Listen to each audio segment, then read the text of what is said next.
para que houvesse uma possível negociação. Qual o caminho o senhor acha que é mais viável? Porque se a guerra acontecer mesmo, se as tropas invadirem Kiev, houver confronto, a desproporção é tão grande que não dá para imaginar outra coisa que não seja um genocídio. O senhor acha que é possível mesmo que haja uma negociação para que essa ocupação não termine em tantas mortes, professor?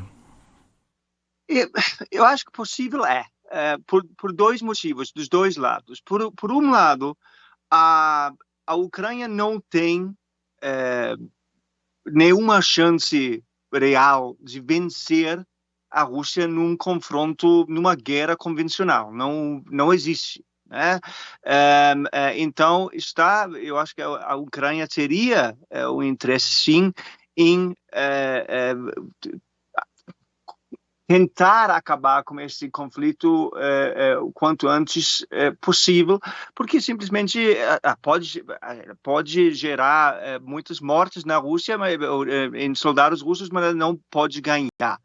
E para o Vladimir Putin, me parece que justamente esse risco de ganhar a guerra, mas não ganhar a paz,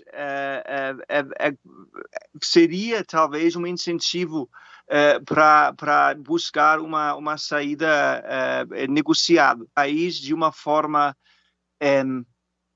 ordenada, minimamente competente, com um mínimo de segurança para a população, etc. E nós temos experiência disso. É fácil retirar os talibãs do governo do Afeganistão em 2001, mas é muito complicado recriar um país. É fácil derrotar Saddam Hussein no Iraque, mas é muito complicado reconstruir um país minimamente governável. E a mesma coisa pode acontecer aqui. Eu acho que se tiver um governo russo, né, um chamado puppet regime, não há dúvida que nós teríamos ações de resistência, seja qual for, ataques terroristas, etc. Então, talvez seja uma saída para os dois lados, sim. Professor Cailema, Sônia Blota aqui, um prazer recebê-lo aqui na nossa reportagem especial, na nossa cobertura especial, melhor dizendo, com toda essa situação que o mundo está vivendo.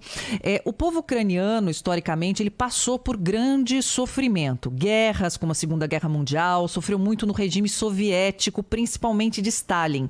O chamado Holodomor, melhor dizendo, a grande fome, né, sobre o regime de Stalin, teria matado mais de 3 milhões de ucranianos.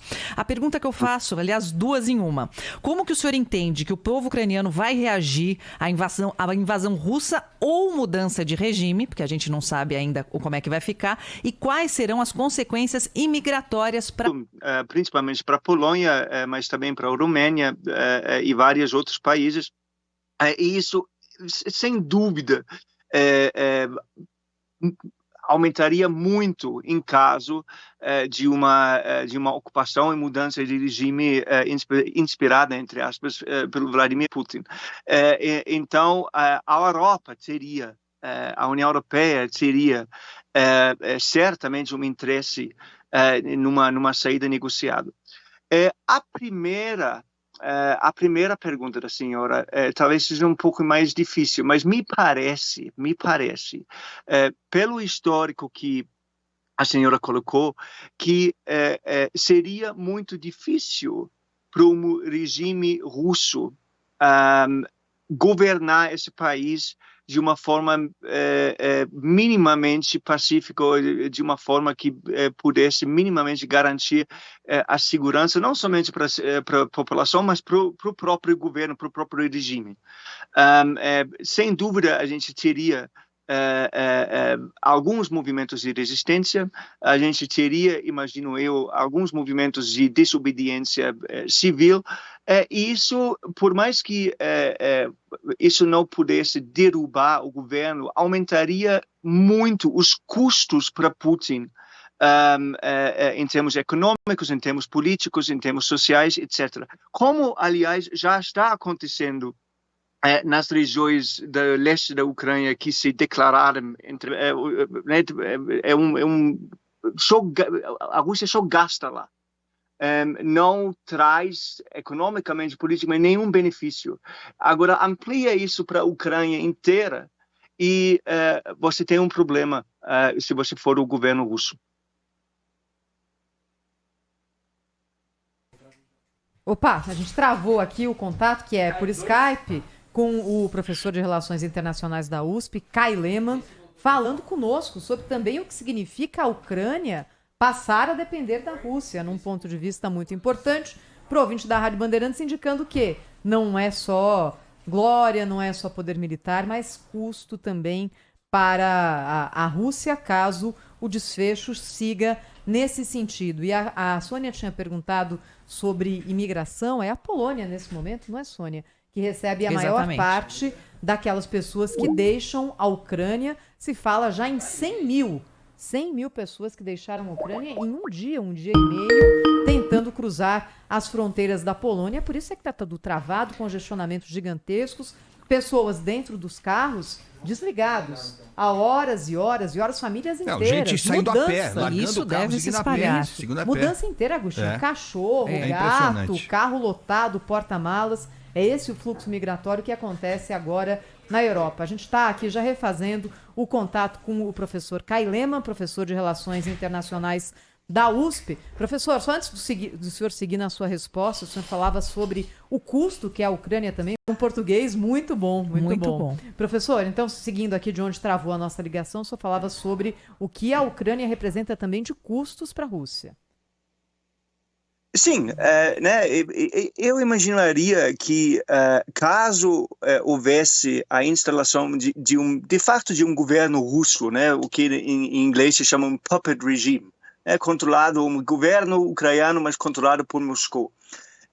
Nesse caso, a gente sem dúvida teria movimentos de resistência, desobediência civil até um certo grau, uma queda brusca de investimentos vindo do exterior na Ucrânia por razões políticas, por causa da instabilidade econômica política que isso representaria, e tudo isso seriam custos que teriam que ser bancados por Moscou, por Vladimir Putin.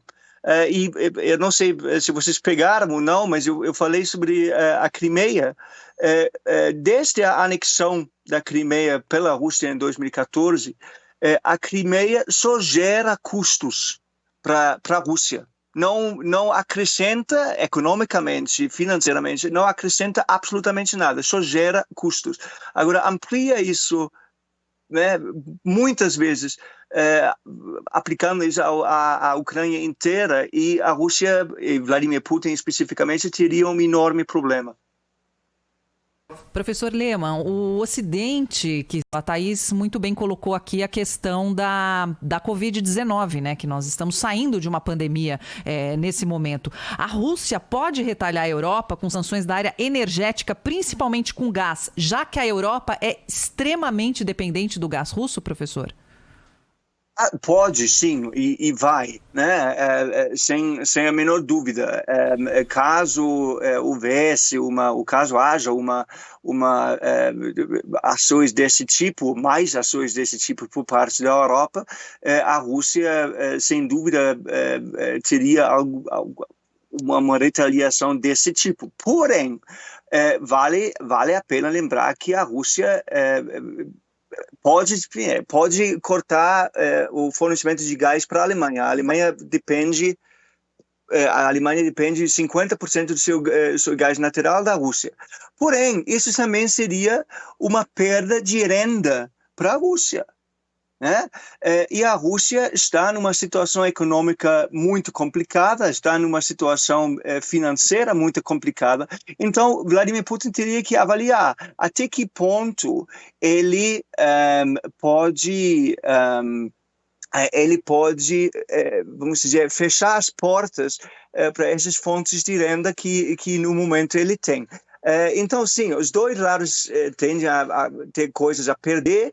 A questão e eu diria, isso é uma questão principalmente para a Europa, até que ponto a Europa realmente quer defender aqui valores democracia de não intervenção, né, para mudar governos. E até que ponto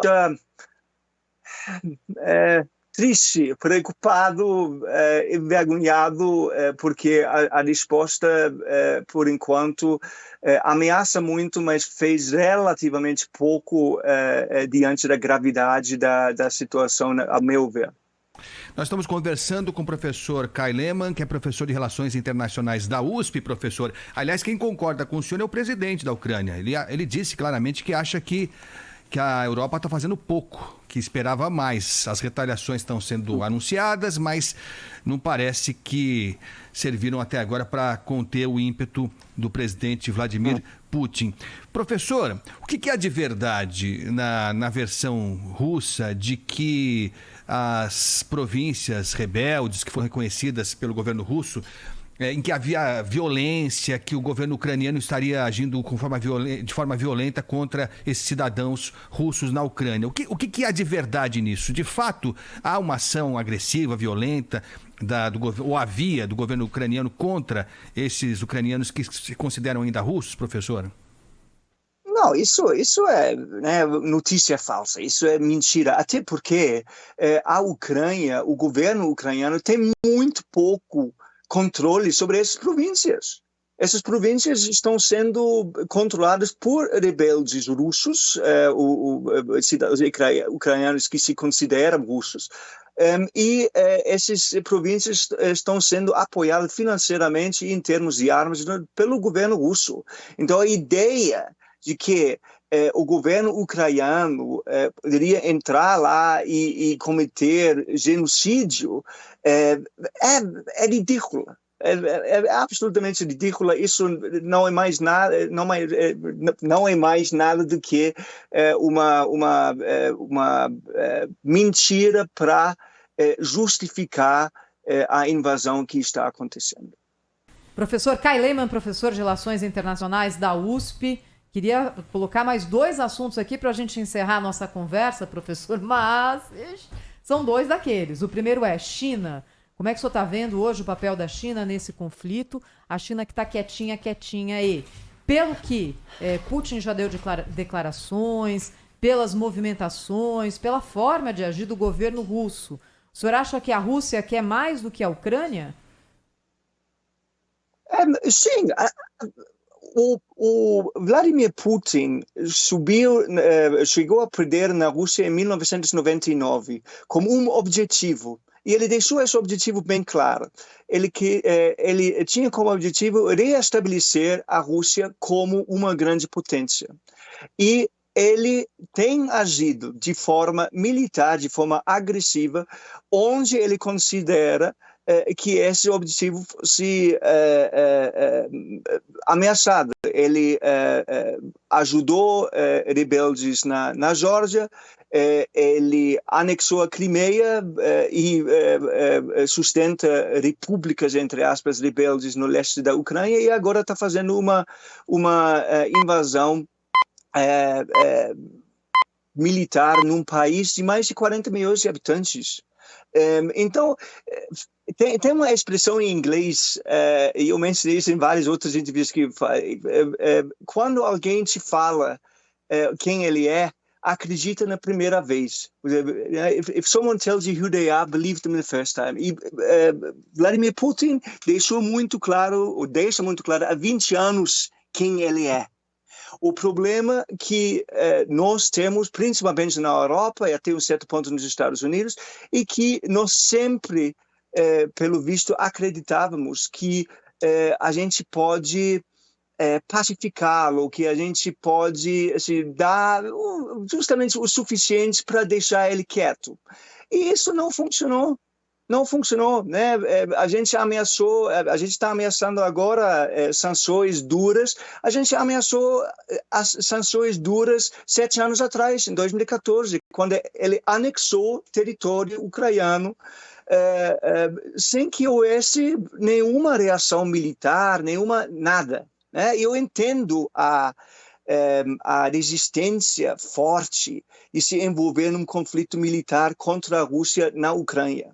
eu não estou dizendo aqui que a OTAN deve invadir a Ucrânia, mas o Ocidente, de um modo geral, tem que adotar uma postura muito forte e muito firme com a Rússia, e deveria ter feito isso 10, 15, 20 anos atrás, e não fez, e agora está pagando o preço. E se não fizer agora, vai pagar outro preço, porque sem dúvida, se ele conseguir aqui, ele vai tentar em outros lugares. Bem, eu agradeço ao professor Kai Lehmann, professor de Relações Internacionais da USP, dividindo com os ouvintes da Rádio Bandeirantes a visão dele sobre esse conflito Rússia e Ucrânia. Professor, obrigada, hein, pela conversa e pela entrevista. Até uma próxima vez. Eu agradeço, até a próxima. Abraço. Rádio Bandeirantes. Aqui você se informa. Olha, há instantes houve uma entrevista coletiva do Anatoly Tak, encarregado de negócios da Embaixada da Ucrânia no Brasil. E ele disse, falando em nome do governo da Ucrânia, que o governo ucraniano esperava mais do Brasil. Nós precisamos das sanções muito fortes. As sanções que consigam parar o invasor.